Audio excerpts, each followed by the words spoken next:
Hello and welcome everyone to the How They Did It graduate interview series. I'm so excited to talk to one of my beloved newest graduates, Kris, and I'll introduce you to Kris in a moment. But for those of you guys who don't know me, I'm Kiki Lovelace, and I am the owner of Interstellar Pilates and Yoga Studio here in Berkeley, California. And I'm also the founder and lead business growth mentor at the Thriving Studio Owner Program.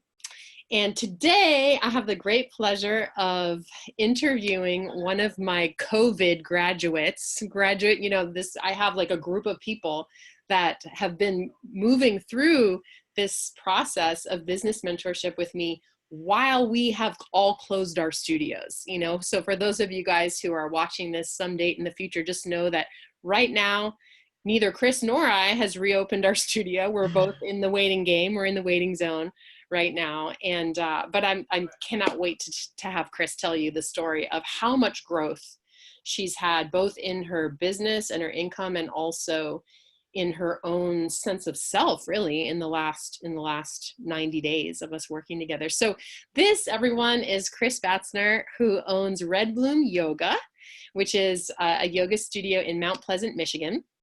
And Kris, maybe you could start out just telling my audience a little bit about your journey as a studio owner. I know that you were actually very active as a teacher for like about a decade before you even opened, but tell us a little bit about the studio business that you've built in these last 4 years. Sure. So yes, I've done yoga forever, and we moved to Michigan about 10 years ago, and I had started teaching once I had my oldest daughter and didn't want to travel around. I was a music therapist before that, and so it was a lot of traveling, and I didn't want to do that anymore. I wanted to stay close to home, so I started to teach yoga. I fell into it. It just happened. One of those universal things that puts you in the right place at the right time. And when we moved to Mount Pleasant, I taught for a little bit in studios and around, and I did not enjoy teaching in studios because it was pretty cliquish, and I was used to teaching in a YMCA, and it was, who knew who was going to walk in your door, and you could teach to anybody and everybody all at the same time. And that was my experience of teaching yoga, was just that setting. And a studio, at least my experience in the studios that I had attended were not that. And so I created a donation-based community where we would practice in borrowed spaces together, and it grew and grew. And my goal was just to do a lot of yoga with a lot of different people and create community. And it became giant and logistically a nightmare to control and manage. And so I decided it was time for a home. And that was where Red Bloom came about. And we just celebrated our 4th birthday, shut down virtually our 4th birthday. And we've been in our space for 4 years. We opened in April of 2016. And, we do aerial yoga, we do mat yoga, we do family and kids yoga, we do wellness programming. Because of my experience in studios, I have always said I never wanted to own a yoga studio. And so my goal was to make my yoga place, I refused to call it a studio even for the first 2 years, different and welcoming and all inclusive. And you don't have to have the right clothes. You don't even have to have a yoga mat. And, we really kind of cater to the people that are just like you and me off the street. Yeah. I mean, I remember when you first came in, like I just had a very clear sense of what a natural community builder you are, mm-hmm. and that you had created this incredible community of devoted yoga practitioners in Mount Pleasant, Michigan, Yes. And what a force of nature you are. So I want you to tell my audience a little bit about, before you came into the program, as a studio owner and like a business owner, what do you feel like were your strengths and your weaknesses before you came into this program? So my strength, I think you're right, in the sense that I create community wherever I go. I thrive with connections and really kind of getting others to connect with each other. I really love creating that space where people can get to know each other and get to know me and get to know themselves at the same time. And so I feel like that's kind of one of the things I did really well. And I think that's one of the reasons why Red Bloom is so solid, is because we really are community and connection with people. And so that's one of the things that I felt was a strength.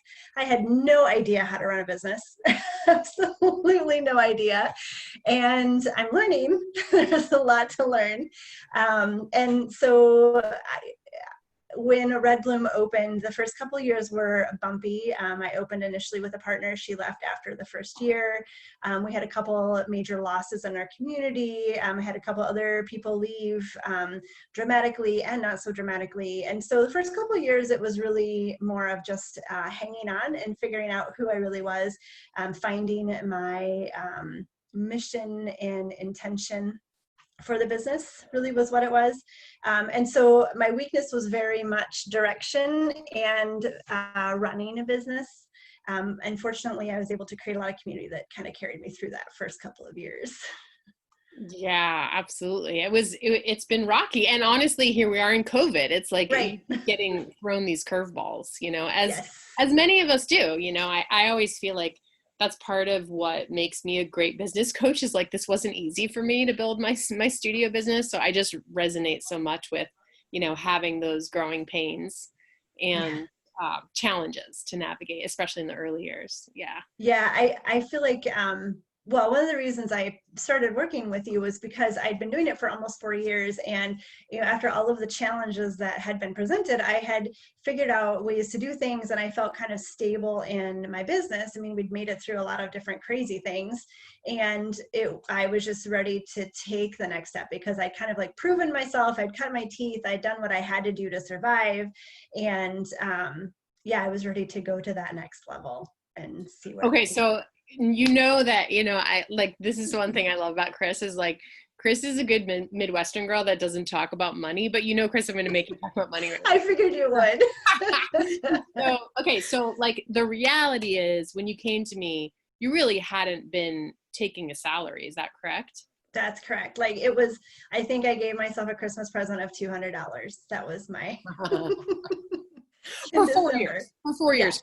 Yeah. Yeah. Pretty much, yeah. Every once in a while, when we'd buy groceries I'd buy groceries for Red Bloom, and there'd be leftovers. I'd take them home. That was kind of that's my thing. So, do you feel like I'm curious about this? Like, do you feel like after 4 years of experiencing like pretty much break-even numbers, with a lot of challenges, like a lot of emotional challenges, and just like a lot of things to navigate, was there some part of you that maybe believed that it wasn't even possible to make a living as a studio owner? Like, do you feel like you always felt like, wait, there's got to be a different way? So I think really what it was I knew that there was more. I knew the potential was there, and I always knew the potential was there. I just didn't know how to tap into it, and I didn't know how to harness it and move into it. I always knew that there was, I knew that I could make enough money to pay myself significantly. I knew that Red Bloom was solid enough that it could grow to what I wanted it to be, and I knew that I could take myself out of it enough to have like a regular life again and not be working 95 hours a week.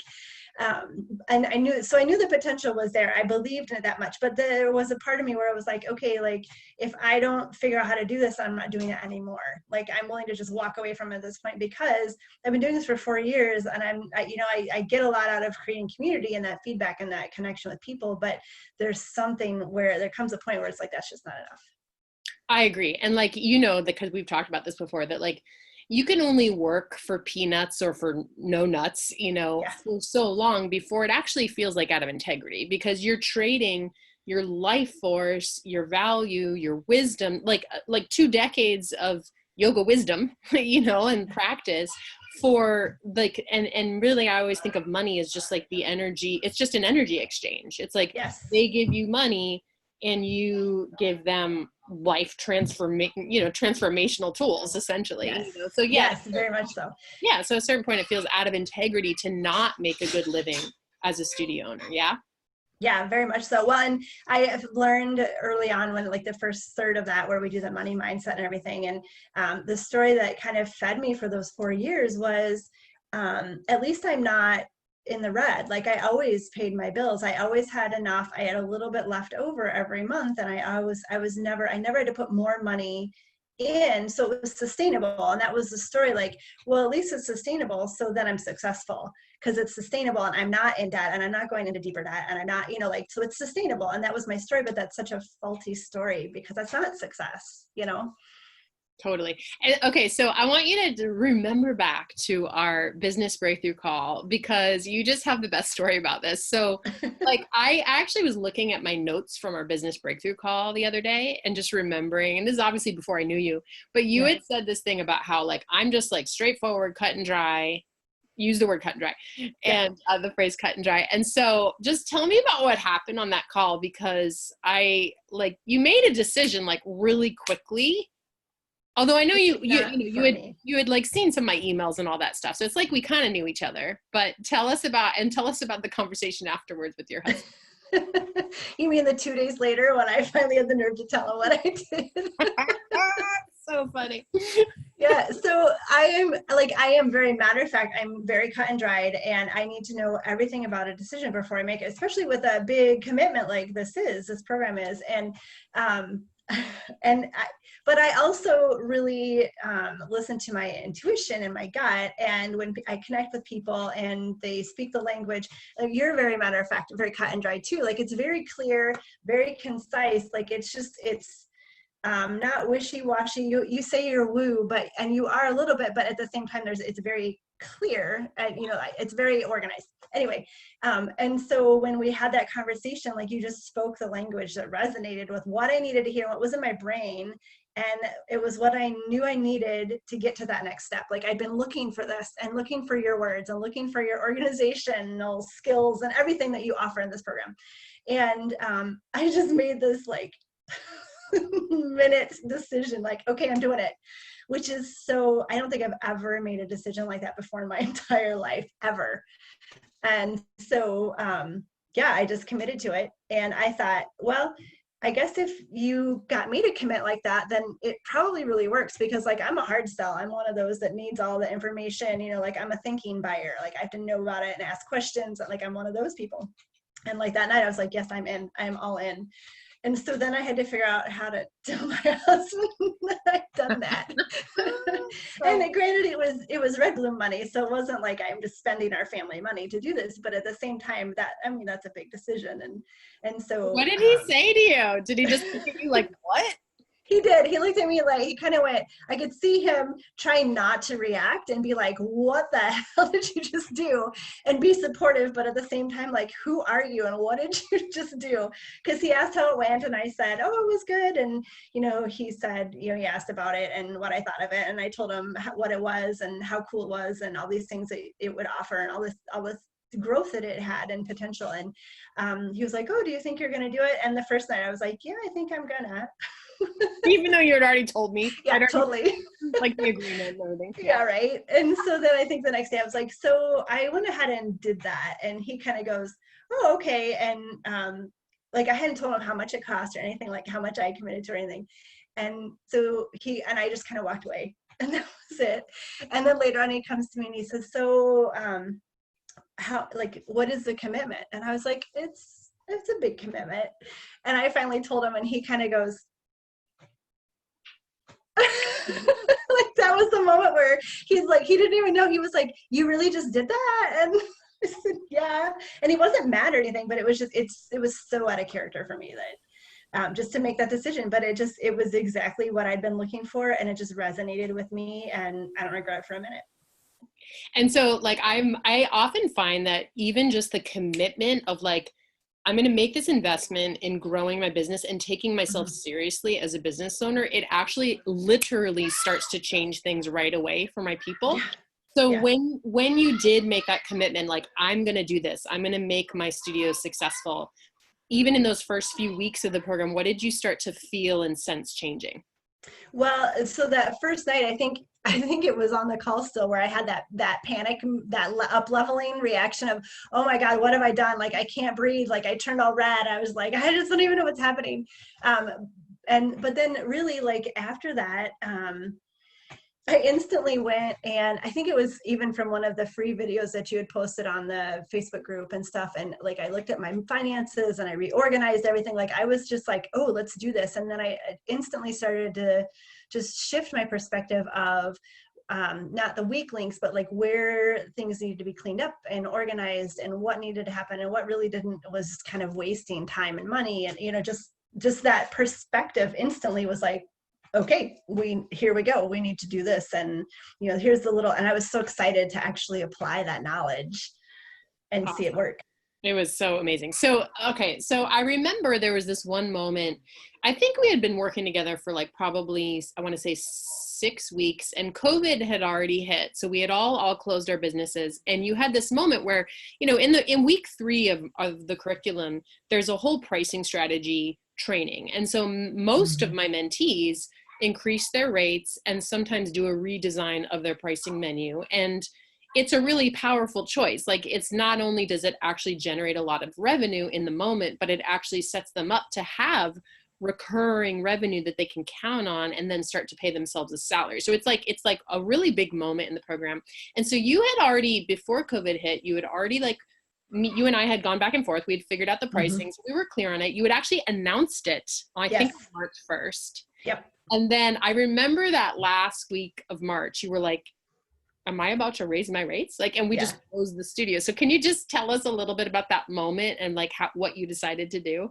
That was a total fear moment. And again, another up-leveling moment, that you just, all of those voices come up of like questioning and second guessing and what are people going to think? And is everyone going to stop paying for this? Because one, what am I even offering them for this really significant increase? And because I did a big increase in pricing and a complete restructuring. We had been based on class packages and like not really recurring memberships or anything like that. And like literally everything just flipped upside down and expanded in cost. And so it was a big change.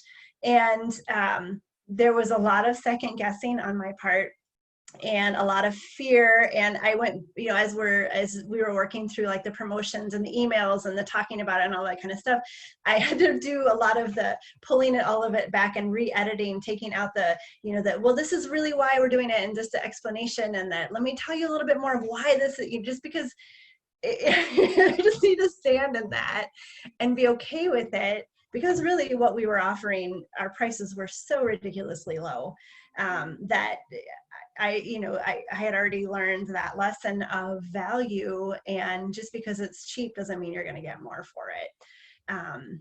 So yeah, that last week was a lot of panic, but oh my gosh. And then I had that moment, I think it was, I don't know if it was a day before or 2 days before, where I looked at my money again, looked at my income and my sales, and it was like, oh, okay, so we're like $600 away from my hugest goal I've ever set, and no one's blinking an eye at changing their passes. And in fact, people are signing up right and left for the memberships, and like, okay. So that was that moment of, I guess this is going to work. Yeah. And that, I just want to say, I'm going to call it out right here, is that that was your first 10K plus month. I think it was 11K in sales that month. Yeah, it was. Yeah. Which was more than twice, almost 3 times what a normal month would have been. Yes. A good month for us before was 5. Yeah, 4 or 5. Exactly. I know. Yeah. Amazing. So that was just so thrilling. And I actually remember those last few days of March where you said on a coaching call, oh my God, I'm so close. And we actually created a little email strategy for the last few days so that we could get you all the way to your goal. And then you ended up selling more than your goal, which was, it went way beyond. It was awesome. Oh, that was so amazing. I know. So, I mean, I just think it's so inspiring. I know that when COVID hit, many people, many of us, you sort of went into a freeze and holy crap response, understandably. I mean, we all launched our online studios pretty fast, within days. Mm-hmm. But then I know you told me that there was kind of a slowdown for you for a month or so where you were just getting your bearings. Mm-hmm. And then you sort of came out of it and just got back on track. So can you tell us what happened for you in that moment of it was almost like a hibernation? Can you describe what was happening to you inside and what was shifting, even though it looked like nothing was happening on the outside?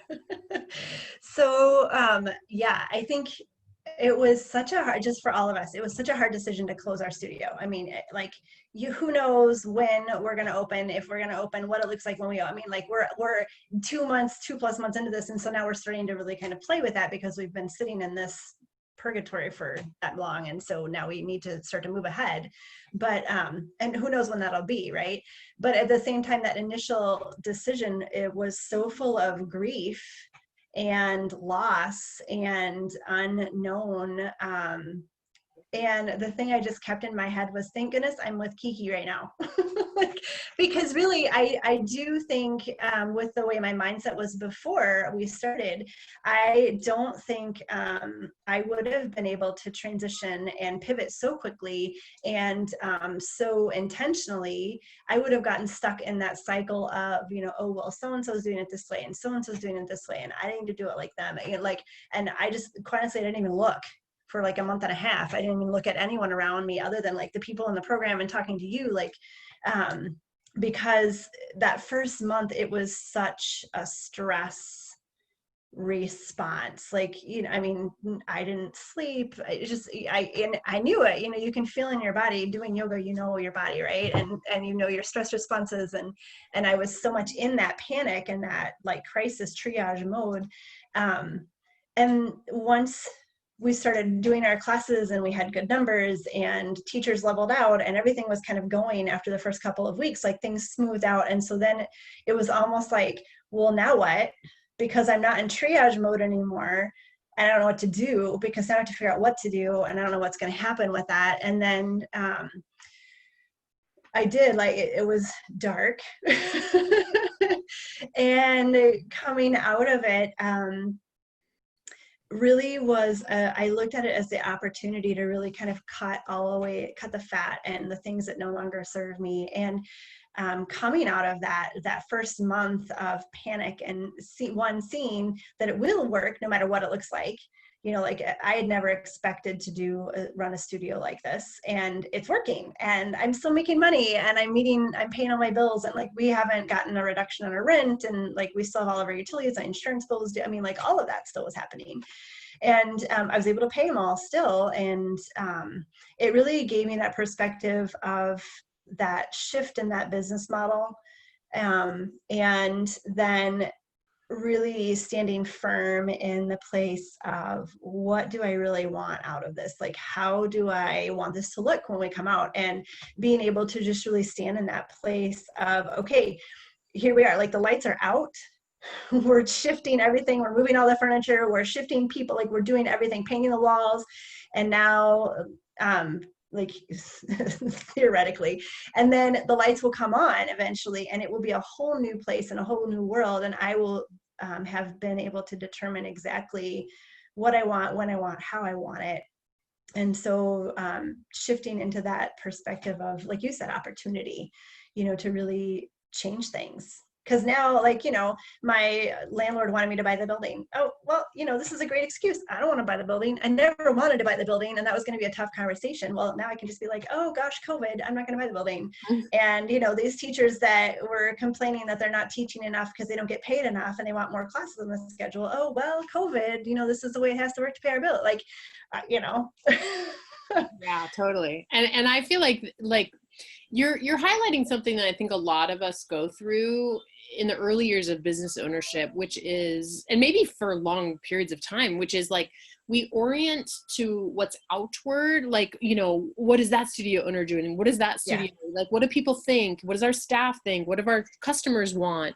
And one beautiful, one of the things we work on in my program on a more energetic level and a logistical level too, is like, getting you, the studio owner, in your zone of genius. And and just like, sometimes I talk about like staying in your own lane. It's like, when you know who you are and you know the medicine you offer, the value you offer, it just doesn't effing matter what every other studio is doing, And so one of the beautiful things I saw you navigate and just like come out triumphant in the last month or so was you created what we call this SoulAligned Offer.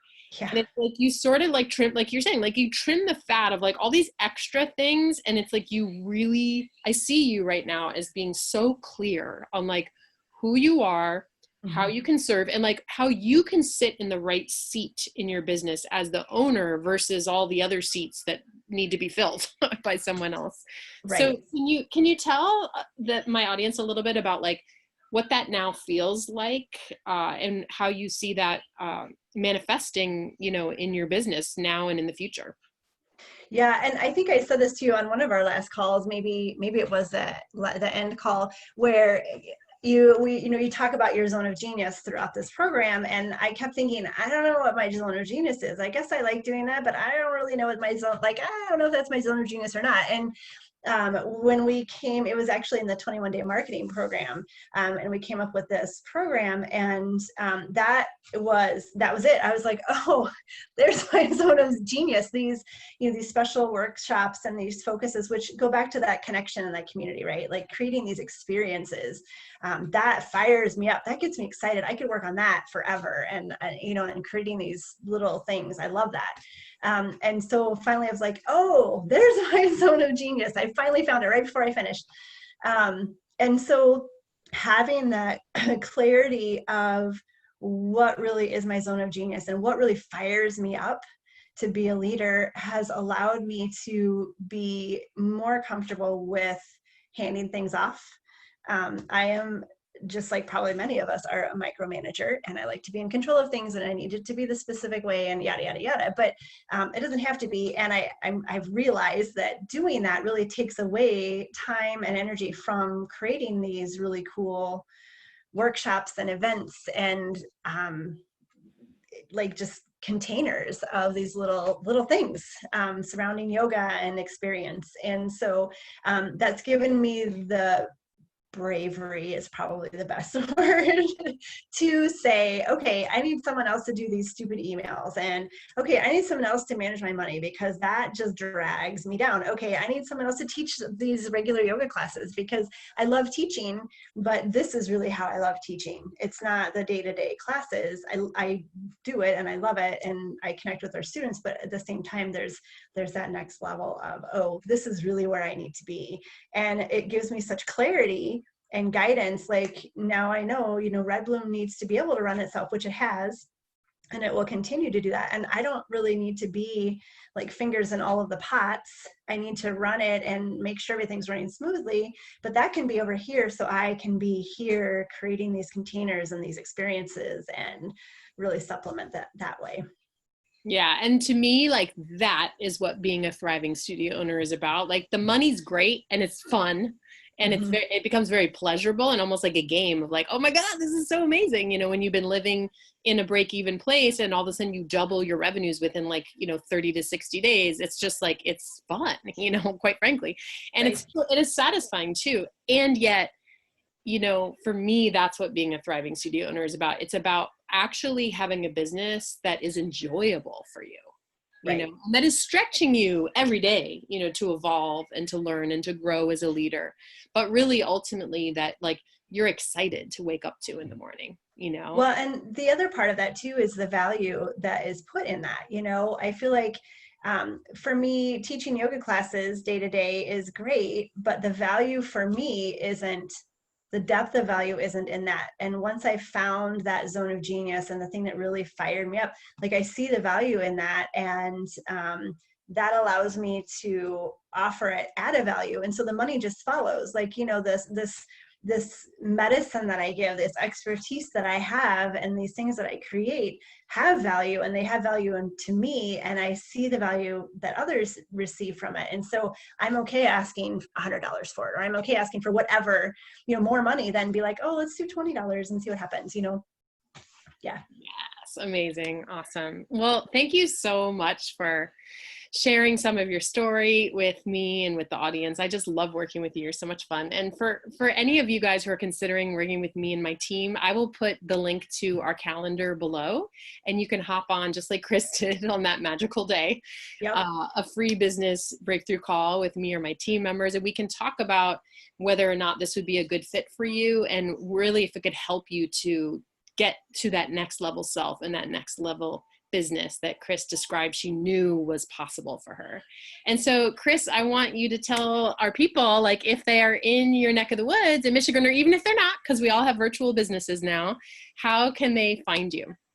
So the best way is to go to our website. It's simply redbloomyoga.com, all one word, all together.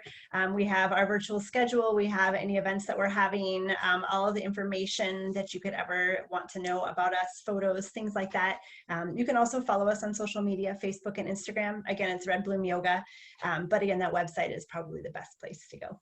Yay! Awesome. Well, thank you so much, Kris. It's just been Thank you. a pleasure. And thank you, everybody, for watching our How They Did It series today.